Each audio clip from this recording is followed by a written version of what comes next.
So thank you, chairpersons, for this opportunity. Dr. John Lonstein and me, we have pre-recorded this interview yesterday. So welcome everyone. On behalf of the Association of Spine Surgeons of India, a warm welcome to Dr. John Lonstein. Dr. John Lonstein needs no introduction as he is truly one of the legends in spine surgery, and I'm honored to be given this opportunity to interview him. He, as a part of the famous Twin Cities Spine Center, has the world's oldest fellowship program, the John Moore Fellowship, that has trained over 189 fellows from all over the world over almost half a century. In fact, many of his fellows have gone on to establish their own fellowship programs and have propagated his teachings far and wide. He has over 150 peer-reviewed papers, and many of them are seminal works which have furthered our understanding of spinal deformity.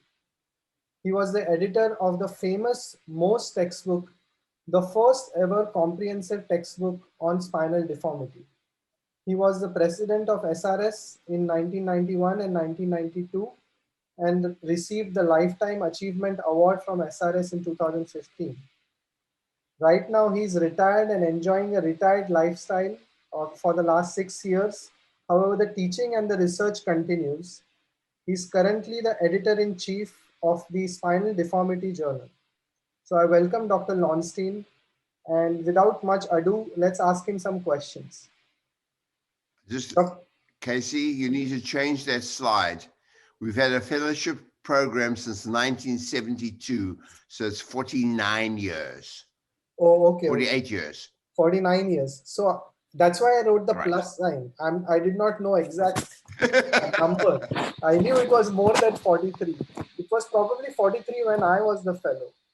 But did you expect that you would achieve so much in your lifetime when you started? No, you never can see what the future is. You can only see the present and the past. The future is unknown, so no, I couldn't expect this. So, but did you achieve whatever you desired, or you have any regrets?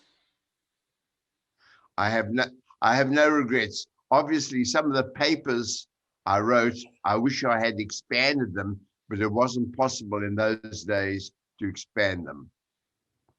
So I understand everybody knows from your accent that you're not from America and you immigrated from South Africa. And I understand you were married and with a very young son, a newborn son at the time you immigrated from South Africa. Why did you choose general surgery? I see that you did 2 years of general surgery before switching to orthopedics. Because when I left South Africa, my aim was to become a heart surgeon, a cardiothoracic surgeon. And then when I went to Boston, I did my general surgery residency, and I found that in those days, just the beginning of open heart surgery, it was you take the patient to the operating room in the morning, you do the procedure, and then because you had a problem like a leaking suture line, you take them back in the evening. So to me, orthopedics appealed to me more because you get somebody, for example, with a hand injury. It was easy to decide what was wrong with the hand, but what you did with the hand and how you reconstructed it depended on when the person you were treating was a laborer and needed a good grip, or was a musician who needed good mobility of his hand. Were you influenced by Christian Bernard, who did the first heart transplant because that was in South Africa? Was it at that time? Correct. Yes, I was. Obviously, we all were, and I was influenced on wanting to come here and do cardiothoracic surgery. But then you switched over to orthopedics, and then you landed in Minnesota, in Minneapolis. Yes. So yes. How did you meet this group? So I understand Dr. Moore recruited you to join his practice. So how did you meet John Moe? When I came here in 1969, Dr. Moe was the head of the spine service. We had a spine service at Fairview and Gillette, and Dr. Winter was head at Gillette. And then when I finished my residency in 1972, Dr. Moe and Dr. Winter asked me to join them, and then we formed the Twin Cities Scoliosis Center. So you were the chosen four of John Moe, the holy quartet, if I may. You can see here on in the photograph, Dr. Winter, Dr. Bradford, and Dr. Ogilvy. Dr. Moe must be having very good HR skills uh, to to have all these four great people join him into practice. All of them was once point in time SRS presidents. I don't know how Dr. Moe chose us and how it happened, but it happened. So what was the mission statement of the Twin Cities Spine Group? What was the aim? We just wanted to set up a program to treat spine deformities most effectively. So in the beginning, what were the hurdles for setting up such a program? What were the problems that you faced? Well, we were at two sites. We were at Fairview and we were at Gillette. So one of the things was to get all the information together. And we started at Fairview. I started a database that put all the patients into the database, operative and non-operative, so we can follow them. And then that was the beginning of our record system. So I remember you showing me those punch cards that at that time to keep a record of all these patients. Did that happen during Yes. that time? Yes, because in those times there was no such thing as Excel. In those times, we had to put in the information with punch cards, which were fed through the database system into the mainframe. And then if we wanted to ask any questions, they'd have to go and do the work for us. It wasn't like today where we can input the data and then ask the questions ourselves and analyze it. In those days, it all had to go through the programmers. So you have had many key contributions in literature. Um, the most famous ones have been the natural history and growth prediction of AIS, bracing, school screening. Which one of these works do you think is the most important one that is most closest to your heart? I think the natural history study, because that's the one. Natural history and bracing are the two. Firstly, bracing, we showed that bracing works, but the natural history study, because that's the one that people have found is most useful in putting down the basis for prediction of curve progression. So do you think over a period of time we have had more information about uh, prediction of progression, or is this information going to change in any way in the future? Are we going to get better at it? Yes, we are getting better at it, because when I did it, all we had was a risocine, other growth things you can measure on X-ray, menarche, and bone age, which was very, very rough. And now we're getting more clear and with better data using the Sanders information of hand, bone age, and the proximal humeral growth predictions. So do you think these non-fusion surgeries, if we are able to predict growth better, would have some future for AIS? Time will tell. We don't know. Time will tell the role of the non-fusion techniques, because at the moment, it's the pendulum is swung to the fact that a lot of people and a lot of children get the non-fusion techniques who don't meet either the FDA or the IDA criteria, and we probably in the next 3 or 4 years, we'll better define who is the best candidate for non-fusion surgery, and then time will tell what the results are. In other words, does it really work? So it's best not to jump on the bandwagon right now. Well, if you jump on the bandwagon, you must jump on with your eyes wide open, so you collect your data and analyze the data, not only seeing what the literature says, but seeing what your data says.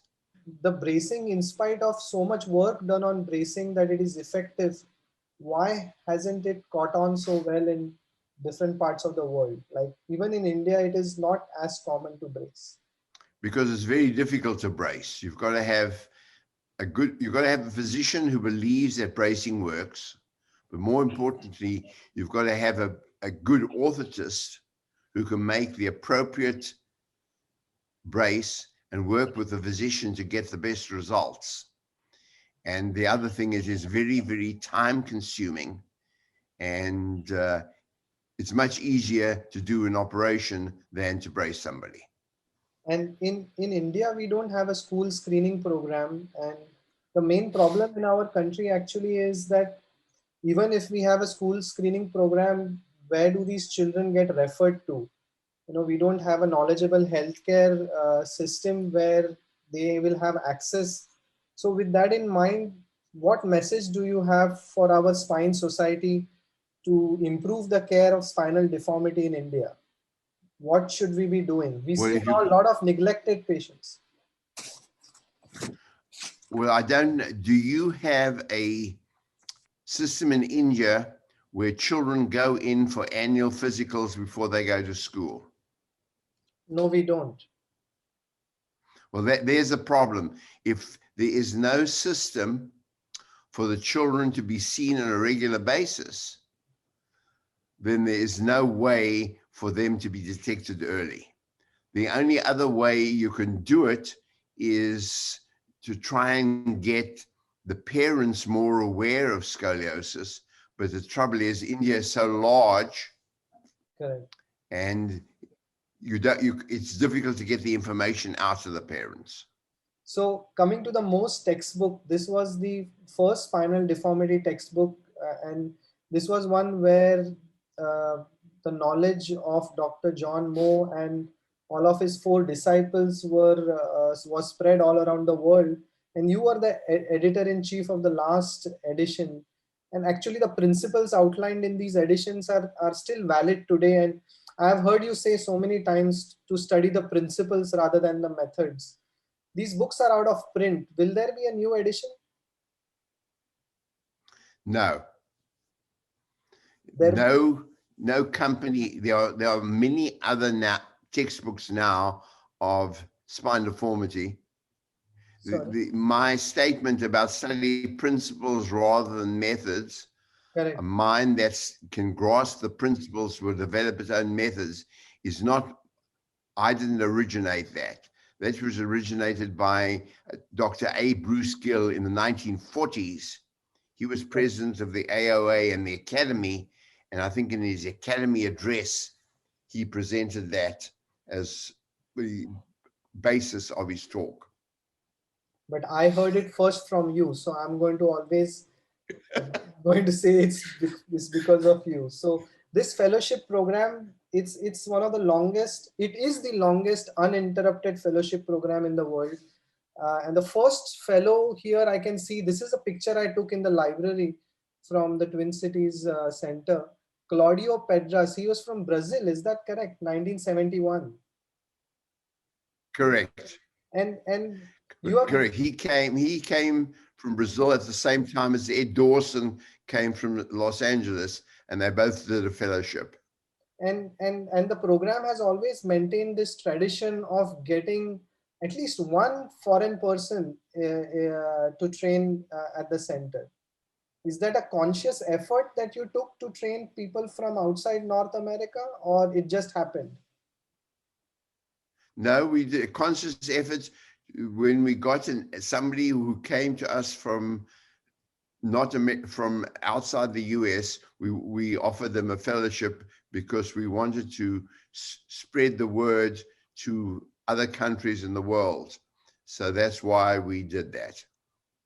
So many of these fellows you have had have themselves established very famous fellowship programs of their own, and many of them have gone on to become SRS presidents. So how did you cultivate a program which generated so many leaders in the field? What we did was we just chose the best fellows that we had that applied, and then gave them the best training we could, and then that landed up them going back home and either just practicing or starting fellowship programs. So this is one of the photographs of one of the years of the fellows. This is the farewell party where the attendings get to strangle the fellows, and here in the corner I can see you strangling Todd Albert, who later on became one of the SRS presidents a few years ago. So this is a nice tradition that you have. This is one of the surgeries I assisted you in. This, like, the implant density here is like next to nothing, and these are stainless steel rods, and this is a very inexpensive construct and very appealing for someone working in India. We have a big cost constraint here. What do you have to say about these modern instrumentation with DVRs? And I mean, I am myself guilty, in spite of learning from you, to use much higher metal density than I've seen you use. So where do you think this is heading? Well, the thing today is that because pedicle screws are very, very valuable, but they're not. The trouble is it becomes a technique that's used for everybody. There are many, many cases of adolescent idiopathic scoliosis that will be adequately treated by this technique, which is much lower density, which is very secure, and does exactly the same as the pedicle screws and gets a good result. But if you go to most training programs today in the United States, they're only shown how to put pedicle screws in. They're not shown how to put hooks in. You need to put in hooks even though you use pedicle screws, because if you've got a reconstructive case or a difficult case, you need alternatives. And the problem here, it goes to what is called primacy, which is the technique you first learn. For example, pedicle screws is the only technique, and that's the one you use, rather than having other choices. It would be great if people varied what they use, but you go to any spine meeting today, and pedicle screws is the only fixation system you see. This is one of the quotes by one of a fellow from Twin Cities. 1 year at the Twin Cities Scoliosis Center was enough. I personally don't think it is enough. I wish I could download your brain and ask you more questions than I already did. But it is true that the insight or the learning that was given, I mean, that I could teach myself, is a very important lesson that you give your fellows. I'll end with one of these favorite things of sayings of yours. We call it Lonstenisms. I'm not sure. I mean, I got this from Dr. Pera. He used to say that, oh, these things are called Lonstenisms.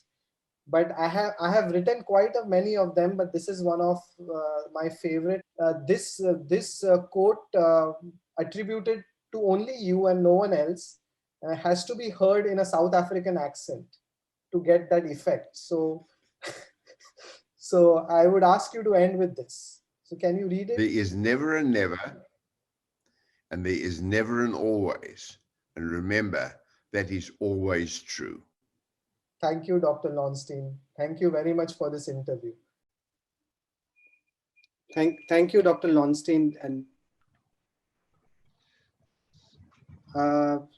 Dr. Lonstein is with us here live. So if there are any questions from panelists, audience, please feel free to put them through to us.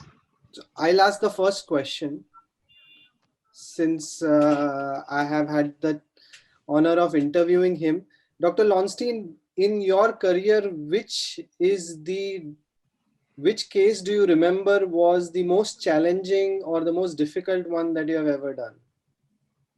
Or let's say, which one of the pathologies that you treated were the most difficult ones that you did in pediatric deformity?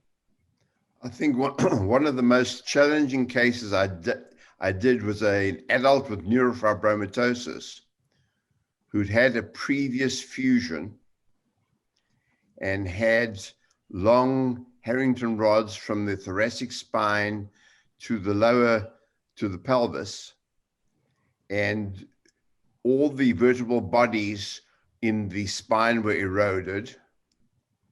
There were numerous pseudarthroses. There was very little bone present, and the rods were in the dura,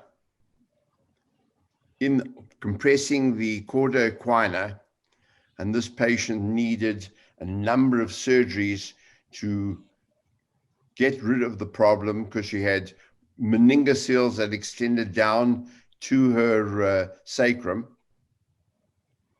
and reconstruction with a number of anteriors to get a solid fusion. So I would like to see that case. I know you were trying to show me this last night, but Dr. Gautam Zaveri has a question for you. Yeah, Dr. Lonstein, the question is, you worked at a time when medicine was not so advanced as it is today, and therefore probably complication rates at surgery were higher, and at the Twin Cities Center, you had the worst of deformities from all across the world which came to you. How did you deal with the complications when they occurred? I mean, did you ever feel I want to give up the knife and stop operating when these type of complications, sometimes horrendous complications, did happen? No, we did not, because we try to plan ahead to try and minimize the complications. We try to do surgery as safely as possible and not try and do things that were way out. And then when we had complications, we just became obviously much better at dealing with them. Once the wake-up test became available, we used it routinely when we did any deformity case. And obviously, when neuromonitoring came in, we used neuromonitoring, but didn't forget the wake-up test because that was always our backup. Do you think in these days, with neuromonitoring having significantly improved, a wake-up test is still necessary? I think when you are questioning a result where you have loss of function or changes in your monitoring, I think the anesthesiologist must be able to do a wake-up test. And the problem is, a lot of surgeons have never seen it, and a lot of anesthesiologists don't know about it.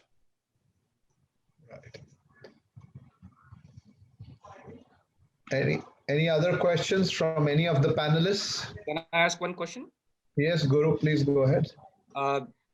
Dr. Lonstein, what is one message you want to give it to the present generation deformity surgeons?